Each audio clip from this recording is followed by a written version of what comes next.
They gon' need a village cause they messing with the realest. Woo! I can let them blur the vision. Started from the bottom, but I promise I'ma break through. I ain't been on mission.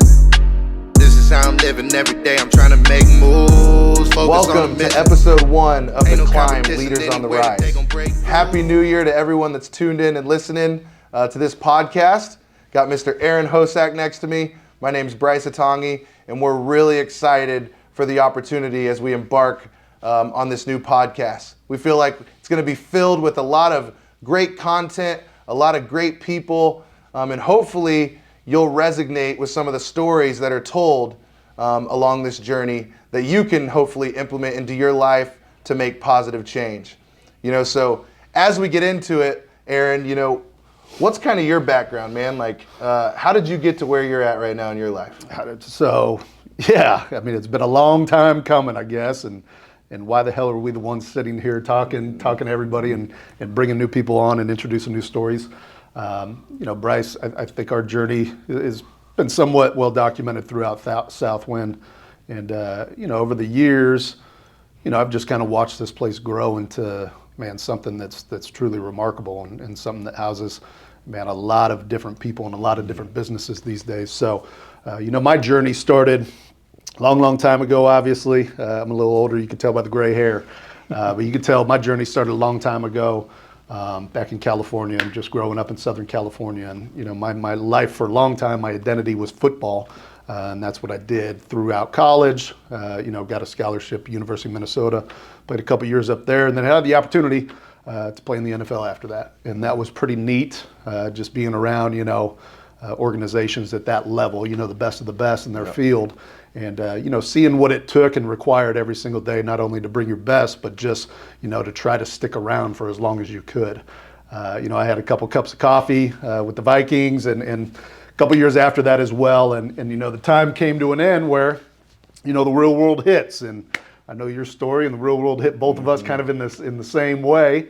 And, it's like, all right, what the hell do I do now? So the journey of life took me, into a coaching profession with Coach Jeff Sims for a couple years.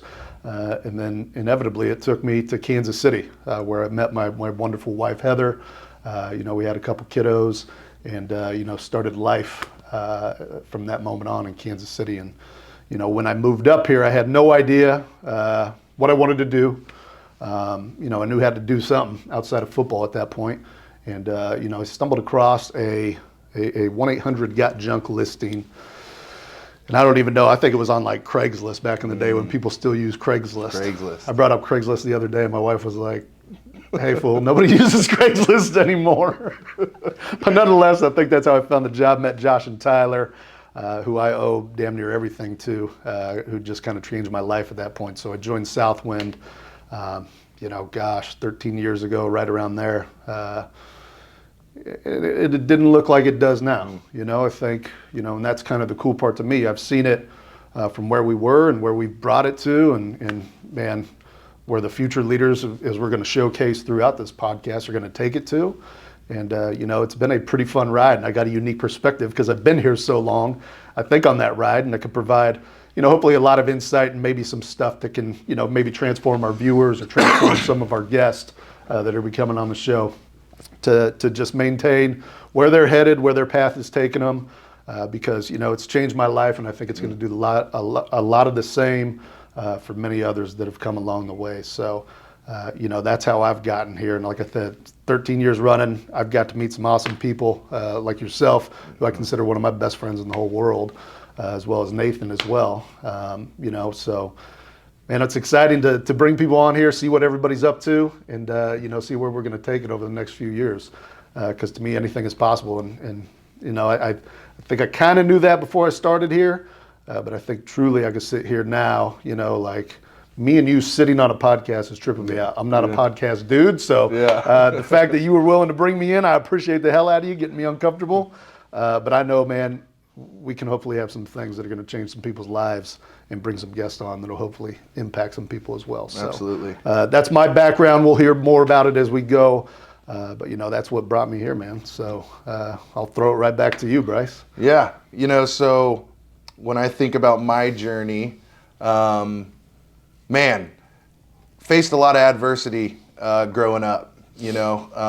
Great parents, great siblings, and as I really think about what kind of shaped me into who I am, I think of my little brother, right? And my little brother's autistic, and being around that all the time and seeing it as a blessing and not as like something that is a downfall. And man, it really transformed my life. Sharing a bedroom with him, he would wear my jersey at all my games, and that was also one of the hardest things about taking an opportunity and moving to Salt Lake City was like leaving him behind, right? But he was a big part, of why I am who I am today, and obviously my parents and my little sister as well, But man, played football just like you in college. In high school, I had an event happen that at that point I thought was like, man, this is the end. I for those of you that don't know out there, I got kicked off the football team my senior year, and I lost a lot of my scholarships that I had at that time. And I'll never forget my mom, pulling me to the side and she said, "Son, you can either feel sorry for yourself and prove everyone right that you're not going to be anything, or you can prove everyone wrong and you can still make something of yourself." And I'll never forget when she told me that. And that was the moment where I went to Washburn University and had a great career there, met a lot of amazing people. And then after football, it's kind of that, like you said, what the heck am I going to do with my life now? Tough transition. Absolutely. And so moved back home, moved in with mom. Shout out to mom. Was living in her basement, working at a gas station. My now fiance, Rachel, she used to take me to work every single day in the morning. And that's when I was really getting into my passion of music and things like that. But I really hit that time in life where you're like, man, you got to get your shit together, Bryce. And that's when I put in a bunch of resumes. And just like you, man, on Indeed, 1-800-GOT-JUNK, I still have the email saved on my phone just to remind me. Yeah. That's when I got the offer to come in for an interview, and that's where I met you. Yeah. You were running operations for the first time there.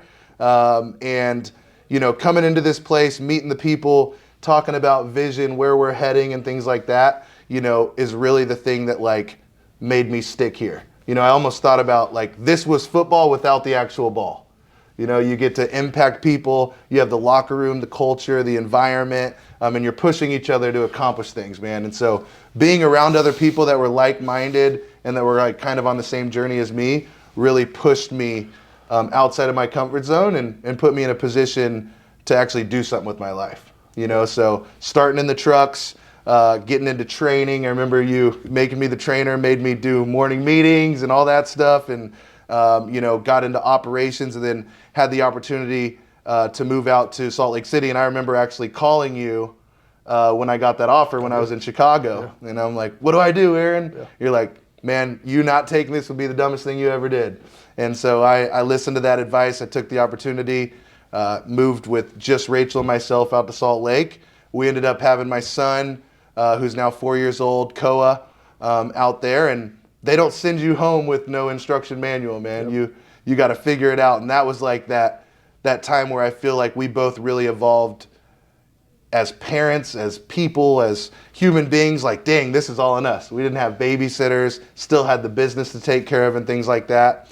But having that opportunity to impact people out there in Salt Lake City was incredible, man. And then moving back here was always my big dream, was to get back to HQ, to be able to work with all the franchises and all the people around the organization. So, now getting into this position and, has been incredible for me. And I'm just blessed to be sitting here next to you, as you're the one that really poured into me to get me where I'm at to this point, man. So like you said, it's a surreal moment to be doing this podcast together, but at the end of the day, like nowhere else I'd rather be. Yeah. And I think, as you're telling your story, Bryce, I have a different perspective, and I think that's the cool part about this. And what we'll bring is, you look through one lens, I look through another lens, and it's like kind of that big brother type of lens, right? Yeah. Like I remember you making that call, and I would say it was something to the extent of, man, you got to do like don't turn nothing down but your caller. Like you have to go out and you have to challenge this. Yep. And at the time, I knew that was the last thing you wanted. You were a Kansas City dude, family oriented. Leaving your brother behind was one of the most impactful things that ever came across. You leaving Kansas City, but those long days, those first few months where you're waiting in the parking lot because people are stealing catalytic converters and not sleeping at all, and those nights, man. Yeah. And that's what sculpted you into who you are and what you're capable of today. And you talk about doing the first meeting. Now there's nobody better than you at leading the damn meeting in all of Southwind, and that's objectively true because I'll say it, right? Yeah. Like, so to me, that's it right there, man. What started off at Bryce, looking for an opportunity on Indeed, in football, leaving football, as you know, leaving a team, a highly structured team environment is one of the hardest things to do. Yeah. And that's, I lacked a lot of purpose when I left football and came into the real world, but I think that's what we found through developing this place together, right? With the like-mindedness of those doing it with us, is that, we created something that emulates a team that we were used to. And always having that strong band of people to do it with us has kind of been the unique thing that I think we've been able to offer other people. And for me, that's still kind of the coolest thing that we can do. We're still offering a great team atmosphere, bringing people in, it's something unique about it. Yeah. It's not like anywhere else, which I try to tell people that. But until you truly get in here and you can see it, you're like, all right, there is something different here. So that was nice laying it out, man. Yeah. I think that's cool. That's about all they're going to hear about us and our backgrounds, because this show isn't about us, it's about them, right? Yep, absolutely. So moving forward, what can listeners expect? I know this is the introduction episode. What can they expect moving forward from us? Yeah, so what you can expect is, on every episode, we're going to be bringing in different people from different walks of life, on different paths and different journeys. And, I think about the power of the journey, right? We just kind of talked about ours, and even hearing your story, even though I've heard it 100 times, it still kind of brings goosebumps, just to think, because a lot of people would say, you're not supposed to be here, right? And I would feel like a lot of people would say that same thing to me, so what I think listeners can expect is to hear from others that are fighting through that adversity, that are on their own climb in life, and that are trying to say to the naysayers, you know what, screw you, because I'm going to do it regardless. Right? And so we want to bring people on this show that have a chip on their shoulder, people that are determined, and also just hear the amazing stories, because every person has done something that you don't know about, man. And figuring those things out, I feel like everyone can learn from those things and make something of it, man. So, hearing that, why should the listeners care? Why should they tune in? Good question. So I would say because it's about them, right? Like when we were thinking of content and what to come up with, I immediately think of, just going through any one of our businesses or any one of, the Southwind stories. Everybody has a unique story, man. And every customer, if you were to go down the Google reviews, there's a unique story that's a part of everything that we do.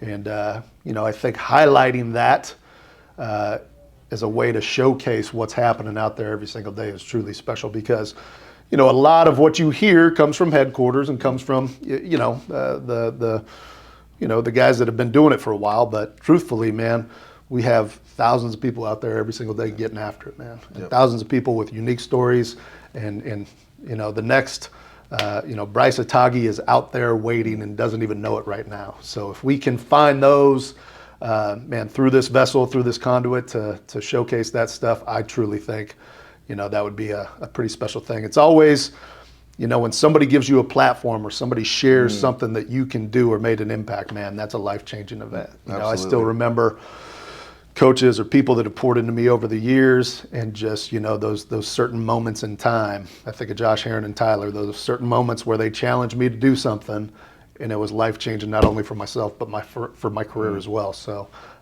being able to hopefully bring some people into that light and continue to grow the stories and share the stories, because sometimes, man, it's just that one person's going through something that you didn't think anybody else was going through, but it speaks to you, and that might have been the one thing you needed to hear that day. To kick your ass into overdrive and make you put that resume out there on Indeed, or make you go to Craigslist and look up, hey, who the hell's hiring junk removal companies? So that's what they can hopefully expect from this, right? And hopefully it's good enough for you guys. We're not the self-absorbed people. We just want to make it cool for you guys to tune in and actually get something from this. Yeah, absolutely. And I think something that will differentiate this pod from a lot of other pods is the fact that like we ain't faking. Yeah. You know, Absolutely. like we're gonna have genuine conversations. We're gonna talk like normal human beings, and you know, also we're gonna bring in a lot of people that on the streets, if you were to see them out in public, you might say that's just a normal person. But the people that we're gonna bring on this show are really special. You know, and I think that's what's gonna separate us because, like Aaron attested to, is like everyone has a story, but there's gonna be one thing that you're gonna hear on this podcast that's gonna connect to you and say, dang, man, that person out there in Reno, Nevada is going through the same thing as me, you know, and hopefully it leads to connection and reaching out to that person. And, you know, that would be the overall goal is like, overall what we've noticed is like, we're in business, right? And yes, there's numbers, there's metrics, there's KPIs, profitability that you're trying to hit. But at the end of the day, you can't do that without great people, right? And so we want to highlight those amazing people, bring them on the pod, give them an opportunity to share their story with the rest of the world, you know, and hopefully create that vulnerability so that now maybe they'll go share that story with someone else that could impact them, right? So not just on this show, but also just in life, man. And so really, really excited. This is a dream come true, man. A couple years ago, this was like one of my top things I wanted to do was a podcast. You know, so I'm extremely blessed to be able to do it next to you, and I'm really excited for the cast that we're going to be bringing on, to interview, man, and to hear those stories. Not only, hopefully, it inspires the people on the video, but I know for dang sure it's going to inspire us as well. Absolutely. Well, I appreciate you letting me tag along, man. Like you're the talent in the room, and we're going to make sure that we tell some good stories and share some good stories with the rest of the people. Right? Absolutely. Because I know a lot of people have benefited from you getting to this point, and I think that's one of the coolest things moving forward. So we'll continue to do that. All right? Yep, absolutely. Deal? Yes, sir. All right, so first interview. Do we know who it is? We don't know yet. We don't know yet. Stay tuned, and you will know soon. We're going to send out a schedule and make sure that, you know, if you're going to be interviewed, you'll be prepared. But just know, whoever comes on, they're going to be awesome, and they're going to have a story to tell. That's for sure. That's right. This is The Climb. I can let them blur the vision. Started from the bottom, but I promise I'ma break through. I ain't been on missing. This is how I'm living every day. I'm trying to make moves, focus on the mission. Ain't no competition anyway that they gon' break you. They gon' need a village. They gon' need a village, cause they messing with the realest. Woo!